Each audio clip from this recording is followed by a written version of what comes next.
Okay, guys, we are back with another episode of Trusons brought to you by the Players Lounge. And we have probably the biggest, most special guest to date in our head coach, Coach Eli Drink. And we appreciate you being on the show with us, Coach. It is an honor to have you, even to take the time out of your day, because we know you are super busy gearing up for week one. So, to all, Coach Eli Drink on it with us. So, excited to have you. How you doing today, Coach? Man, I'm doing awesome. I appreciate y'all having me on. I'm not as busy as the two other coaches, Sean and J Mac, man. They teach school. They got a lot more going on than I do. So I got an army of people that help. They're the director of football operations, equipment managers. They do it all, man. They're taping ankles. So, man, So you wouldn't trade spots with him. You wouldn't trade spots with him. I did it. That's what I did. I was the head second grade coach and then offensive coordinator. So I know what they're going through. Okay, look, Jeremy, Sean, let's get right into it, man. Any questions for the old ball coach, man? Yeah. Coach, first of all, I appreciate you being here. You know what I mean? I big fan of you. Big fan of what's going on, man, down in Columbia. I think the first question for us is just how we, what are we excited about going into next Thursday night? I think at this time, I think everybody's ready to get rolling. Yeah. So just kind of tell us what you're excited about. Yeah. It's always interesting because in fall camp, you're never quite how good you are. Does one side of the ball not as good? Or is this side of the ball really good?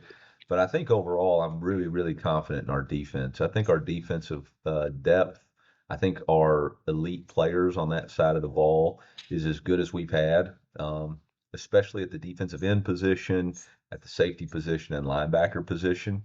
I'm really excited about that. I think I'm also really excited about the possibilities of the offense. Like, there's not the expectations going into it, so they kind of have the right kind of chip on their shoulder with something to prove offensively.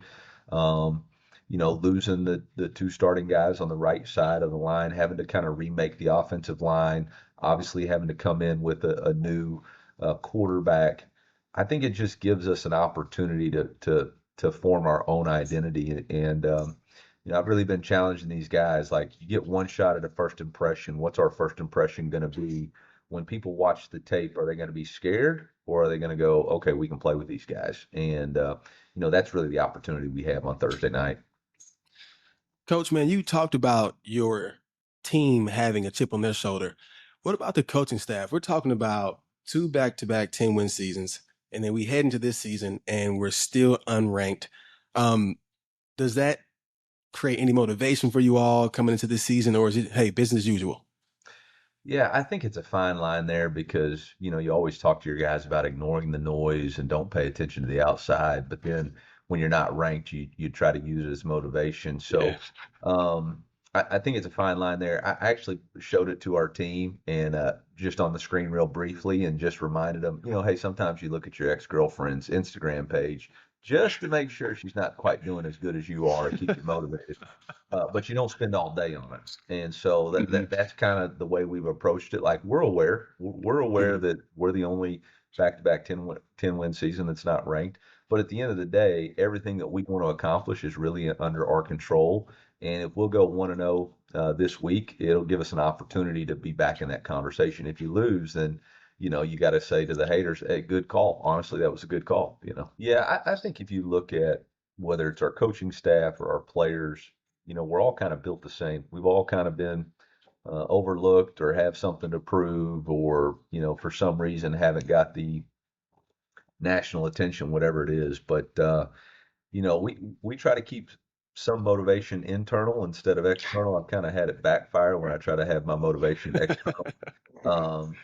Yeah, our guys be chomping at the bit. They'll be ready to roll. And again, and I've said this before, like, when you go out there for a 2-minute drive at the end of the game, you're not going, boy, we got to prove those haters wrong. We weren't ranked in the top 25. It's more about believing in each other. So that's what we really want to focus on. But on a hot Thursday practice, it's kind of fun to remind them, like, hey, guys, they think you stink. So you might want to put extra into this rep. Well, look, Coach, if the media doesn't do it, let us give you your flowers now for the back-to-back 10-win seasons representing the Tigers. I mean, just exceptional. And I believe you could possibly be the first coach in Mizzou football history to have 3 in a row. So we are all rooting for you. Go ahead, Yeah, Jeremy. I think That's what I was about to piggyback on. Like, Coach, everything you've got, man, you kind of, like you said, you come up through the ranks. You coach middle school ball, high school, college, small college, big time college, SEC, biggest stage. Um, so now to have the ability to be the first to do something at a school like University of Missouri, um, personally, right? Does that mean something to you? Yeah, to be honest, that's why I chose Missouri. It was a place where you could still accomplish something and be the first and not be, uh, every success or whatever you did wouldn't be compared to maybe some previous deals. You kind of get the chance to set the mark. And, our number one core value is always compete. But we finish that line to do it better than it's ever been done before. So each year we talk about what is something that we can accomplish this year that's never been done before. And, really for me, the last 2 back-to-back seasons, whatever those are in the past. They have really nothing to do with what we're trying to accomplish this year. And really, if we want to establish something here at the University of Missouri, what we accomplish this year has a tremendous amount of significance. So I feel a ton of pressure, and I've applied a ton of pressure to our staff, that this has got to be our best coaching job yet. This has got to be our entire focus, and we can't rely on anything that's accomplished in the past. Let's go set a new mark for what Mizzou can be. Coach, I want to talk about the announcement you made a couple days ago about the quarterbacks. Yeah. Going in with 2, which is, some people love it, people don't love it. What goes into the process of choosing a quarterback for a college football team? It's the most important position a lot of times. What goes into that process of how you decide who's going to be the guy? Yeah, there is so much that goes into that process, especially when it's an open competition, right? I think there's times when there's probably a favorite, and there's really all he needs to do is the basics, and he's going to be elevated to the starting job. But this was a wide open competition, and for us, it starts with first being a battlefield commander. Who's going to lead the team? Who's going to be steady? Who's going to make consistent, good decisions to put us in a position to win? We have some metrics that we talk about as far as completion percentage, not taking sacks, don't turn the ball over, 3-to-1 touchdown interception ratio, all that good stuff. And we track all of that every day. But what really it came down to for me was, at the end of the day, I got to be comfortable with whoever I name having their back in thick or thin. And I think, like it or not, I've been pretty committed to the quarterbacks that we put out on the football field. And so for me, with it being this even, it was more important for me to be right than rushed. And I think you can get rushed into a decision. And so, look, nowadays you can't put your quarterbacks live in practice. There's just no way to do it. So the next form of evaluation is to see how do they handle the pressure of playing live football in a stadium. We have the benefit of playing a opponent that should be able to play with. And so let's see who prepares the best that week, who's able to handle the practice reps, who's able to not still buckle.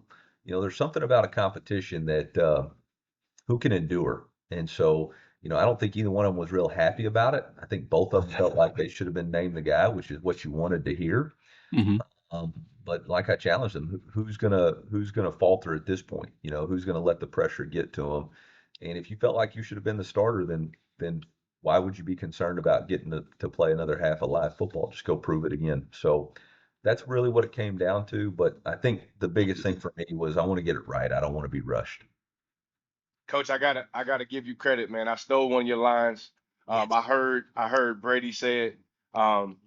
Man, don't be a celebrity quarterback. Yeah. I tell my young guys that all the time. So hat goes off to you. I appreciate it, but I did steal one of your lines, man. Well, you didn't steal it from me, man. That's a Bill Parcells-ism. I think this new day and age, we all try to find these like stuff on Twitter and all this stuff of great coaches, man. But dadgum, Bill Parcells was pretty good at it, Yeah. and some of these guys in the past. So I really have kind of gone backwards, man. I'm not really up to date with all the hip new sayings that these young coaches got. I'm going back to these guys that have won Super Bowls, old Yes, sir. school, man. And And that was his big deal. We don't need a celebrity quarterback. We need a battlefield commander. And that's the reality of it, man. Like I told our guys today, we got team pictures. And I just said, hey, are we going to be a TikTok team? Is that what we're going to be? We're going to go out there and take all our TikToks with our uniforms on, or are we going to go out there and take pictures and come back in and go to work? Like, just let me know so I don't have to figure it out on social media today. So That's fair. hopefully we don't see all that TikTok bull crap today, but we'll see. Obviously, I think trying to, you're always trying to improve. And how do you improve? We're all married here. We all have wives. They always want to remodel our houses. So it's kind of the same thought process, man. Like, how do we keep getting better and spend other people's money, So we got the boosters and the president and everybody on board, and we got a $250 million north end zone renovation. It's going to be awesome, and it's going to be challenging at the same time. There's going to be construction, but you're gonna get to see the outline and the vision of what the future is. And I think everybody's going to be like, holy cow, this is exactly what Sean, you and J Mac and Kevin spent blood, sweat, and tears to build. And you're going to come back and be really excited about, oh my gosh, this is what we believe our potential has always been. I know this, Faroe Field has been phenomenal for us the last 2 years at home. And now it's going to be even louder with the steel up with that. Yeah. It's going to trap the noise in. I expect it to be a really, really loud environment. And obviously we anticipate, continuing to sell out, especially the SEC games and homecoming because of such a great home schedule. But I think we're pretty close to selling out this opening night game too, which would be awesome just to continue the streak. I think we've got 13 straight sellouts, and I think it's just really cool for the brotherhood, past and present, to know that y'all built something that people are back engaged with. Absolutely. Coach, speaking on the schedule this season, you've got a game that you really haven't had to coach in versus Kansas. And me, Jeremy, and Sean don't even drive through the state. That's how much we dislike that school. How do you get the guys up for a game that is really, really big for the people who've come before them, for the fans who have been around for years and years, but they haven't had a chance to play in that atmosphere or go against a team? They haven't developed the hatred that we wake up with and go to sleep with. Like, how do you get a team ready for a rivalry game that they have never played in? Yeah, I kind of felt like that was going to be a really important aspect of this game, was making sure our guys understood. And there was no way just in 1 week that we were going to understand the significance of that rivalry. So we spent the entire offseason. We had guest speakers once a month talk about the importance of the game. We had y'all's former coach Andy Hill come talk to us. We had Dr. Spain share the history of it. I shared with him yesterday was the anniversary of the burning of Lawrence, Kansas by Quantrill's Rage. So our guys are very familiar with the significance. Every Friday in the summer, we had a Jayhawk posted on our punching bags. We had John Anderson come in Sunday. We spent 2 extra days in fall camp working on Kansas game plan prep. So those guys understand the significance of what it is. I think the key for us is going to be able to focus on the fundamentals and technique and not the passion and the energy of the stadium, and not feel the pressure of performance. So, I wanted to knock that all out. And then when we get into game week, we can really focus on execution. And so I think those guys understand that, as John Anderson said, you can beat Alabama all you want, but at the end of the day, you're going to be judged on if you beat Kansas. And I think that's an important factor for people to understand. Hey man, that's really good. If the SEC's in charge of the SEC portion of the schedule, our administration was able to get us the 4 home games non-conference, which was awesome. But the SEC is the one that went, two early SEC home games. So it's good for us. We got an opportunity to build momentum and confidence. I did feel like it was important for us to maybe practice the road trip. So last week we went to St. Louis and did an overnight road trip and scrimmaged at Lindenwood just to, nice. You all know, it's different. It's different when you go on the road, and make sure our guys understand how we do it. Y'all remember when you were freshmen, the first time you traveled, how challenging it was. Well, now I've got 39 new players on my team, and we cannot afford for that first road trip for those guys to be worried about, okay, how do we do this? They all know what the expectation is. and we got to start fast. And so I thought that was important to us. Now, we don't have to do it for another 7 weeks, but those guys will have some muscle memory and at least have a frame of reference to go back and say, okay, this is how we do walkthrough. This is how breakfast goes. This is how motivational video goes. Yeah, that's awesome, Coach. Before we transition to talk a little bit about kind of just college football in general, Yeah. you mentioned something earlier about the depth that you guys have on the defensive side of the ball. What are a few players that maybe aren't getting talked about on either side of the ball Yeah. that you expect to go out there and really, really contribute in a major way this year? Well, here's what I'll tell you. I think there's some guys that really need to make a jump for us in order for us to achieve what we want to achieve, right? I think Damon Wilson, the transfer DN from Georgia, really needs to play at an elite level for us as the boundary defensive end, pass rusher. I think he's got all the potential. He just hasn't played a ton, so he's not getting the national recognition, but the talent is there. And I think that's going to be an important component for us. When you look at last year's struggles defensively, it was our inability to create pass rush in a 4-down scenario and put our guys in man-to-man for too long. I think the other guy is Chris McClellan. He's been a 2-year starter in this league, and any great defense has a great 3 technique. And, Yep. Chris really needs to be that for us. He can. He's had a really good camp. So we're looking for that. I think another guy is a St. Louis guy, Marquise Graciel. He's going to be the other D tackle there. He's really grown and matured. He looks every bit of what the SEC is supposed to be. So I'm excited about those 3. And I think for us, it really starts in the trenches. I think the one other player that really needs to have a great performance for us is our corners, and Drayden Norwood. Drayden Norwood's been playing for us a long time. And I've just challenged him to have confidence and belief in himself that he could be the best man-to-man defender in the SEC because of his combination of size, speed, and experience. And he doesn't need to play scared. He needs to go in there and believe in himself first. So I think those are the guys that I'm really challenging to raise their level.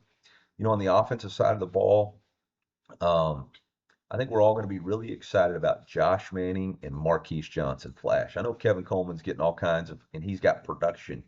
But man, Marquise's first career start last year in the bowl game, he had 7 catches, 122 yards. He's got explosive Crazy ability. He's gone through some personal tragedy this past year, losing his mother. And so the first game, I'm consciously aware that that's going to be the first time he's ever played when his mom's not in the stands. And so we're going to have to do a great job of the brotherhood, wrapping our arms around him and making sure he's strong through us. But he's a guy who can really change the game for us. And I think Josh Manning's had an outstanding fall camp. He's a big targeted wide receiver that I'm very excited about. And then the other guy is we've challenged Brett Norfleet. Brett's an uber talented tight end who can play physical, but we got to get more out of him in the pass game. And that's not just on him. That's on the schemes. That's on the coaches. That's on everybody. But those 3 guys, if they will raise their level of play on the offensive side of the ball to what I believe they can do, then we can accomplish what we want to accomplish this year. Coach, you mentioned you guys have, what you said, 39 new players. Yeah. So let's talk about the portal a little bit, man. It's the landscape of college football has changed drastically from when us 3 played in it. So how do you navigate the portal? How do you navigate NIL? Or is there are we looking for a GM at some point in the near future? What's the outlook? Well, yeah, the transfer portal's ever changing. The rules change. I was on a conference call with the SEC, and the rules are changing again as far as the timing of the portal and how long it's going to last and all that stuff. So, every day is kind of a new day, and you got to be adaptable and adjust. We just hired a director of finance and football strategy, which is a young man who spent the last years with Denver as their assistant cap guy, and so for me, it wasn't about hiring a GM. It was more about hiring somebody who can handle contracts and finance. At the end of the day, in college football, I think the head coach is still the guy that's ultimately got to be responsible for recruiting players and making those decisions. So I don't know that you just see in the NFL the battle of egos between GMs and coaches, and I'm not sure that I'm ready for that opportunity yet with somebody else. I got enough issues that I don't need to hire another boss. And so that's kind of the thought process there. As far as the portal, Mizzou has benefited greatly from the portal. We've done a really good job of identifying the players that we need to get and players that have had a ton of production. You look at Theo Weiss in the NFL. You look at Mookie Cooper, who had a really great career here.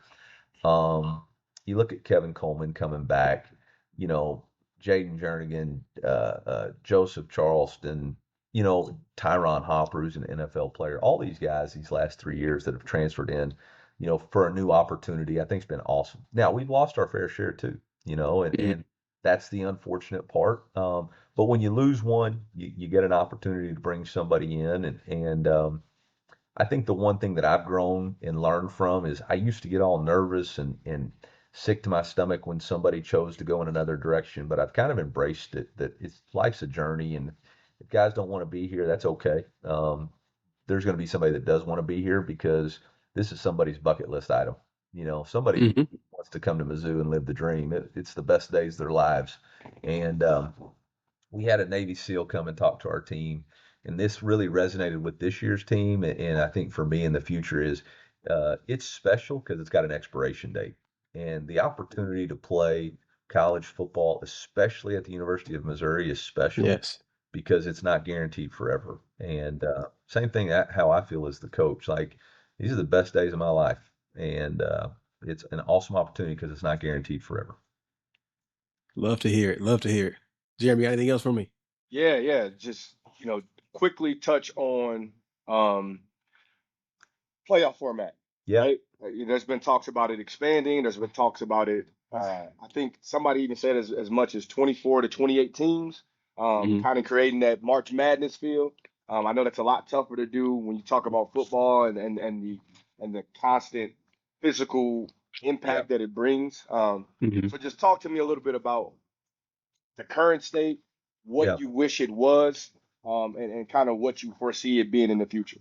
And how the that's 9 games. Interesting topic. I think the thought process of expanding to 12 was really good, but it still is such a narrow window to get to be in the top 12 teams in college football, and then the process of them playing out to the championship is really kind of awkward, to be honest. And so, like, how do we make this something that everybody can be involved in, and everybody hates on this number of 24 or 28 because I think it's too big. But when you think about it in relative terms, yeah, that seems like a lot. But when you have 136 playing schools, 24 or 28 is not that many. The reality of it is, the NFL's got 32 teams and 14 teams make the playoffs. That's 40%.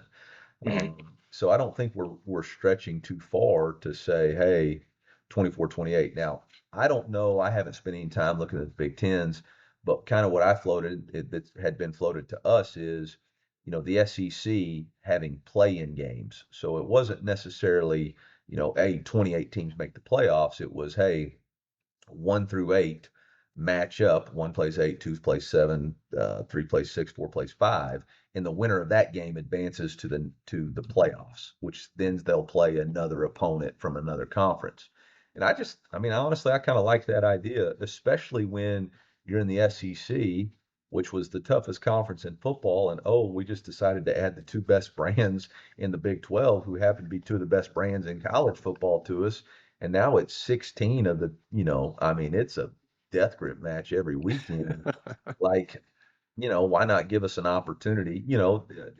Even the NFL playoffs are still AFC, NFC separated. They play each other to represent the AFC and the NFC. So I don't think, the SEC having a play-in game and then going and playing another conference is a bad idea. I agree with you, J Mac. I think, we got to be cognizant of how many games these guys can take physically, especially at the ages of development that they are. So that, that's some considerations that have to be made. But at the end of the day, man, I don't really have that much of a say in it. There's a lot of conference commissioners, but more importantly, ESPN is going to decide what we're doing. Yeah. While we're talking about that, one question about the SEC going to a 9-game schedule for next year. I know it's looking ahead, but any thoughts on that transition? I think for the fans, it's unbelievable. It's awesome. I think that's an incredible thing. You're going to get unbelievable matchups. You're going to get great football.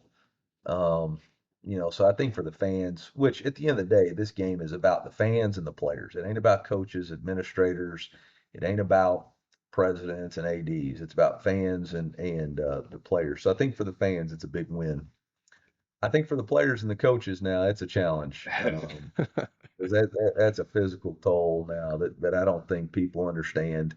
You know, I mean, you're wrecking the car every week, and you got to go in there and get that body shop fixed. And so I think coaches will have to adjust how we do things. But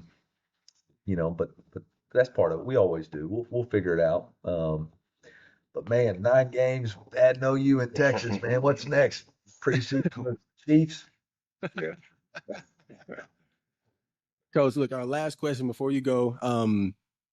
What's an outlook for this season? What can people get geared up about who are diehard Mizzou fans? What is something that we can just look forward to from the Missouri Tigers? Yeah, honestly, I don't like to make predictions or bold things, but like I told the team or the staff this morning in our staff meeting was, when they turn on the tape, we want them to see a tough team. Tough team, stop the run the ball, and cover kicks. And that's how you can measure on tape if you're a tough football team. So we want to see that. And then we want to see a team that plays well under pressure. And we define that as execution. Do you execute in the red zone? Do you execute on third downs? Do you execute it into half scenarios? And do you tackle, take care of the football, or force takeaways?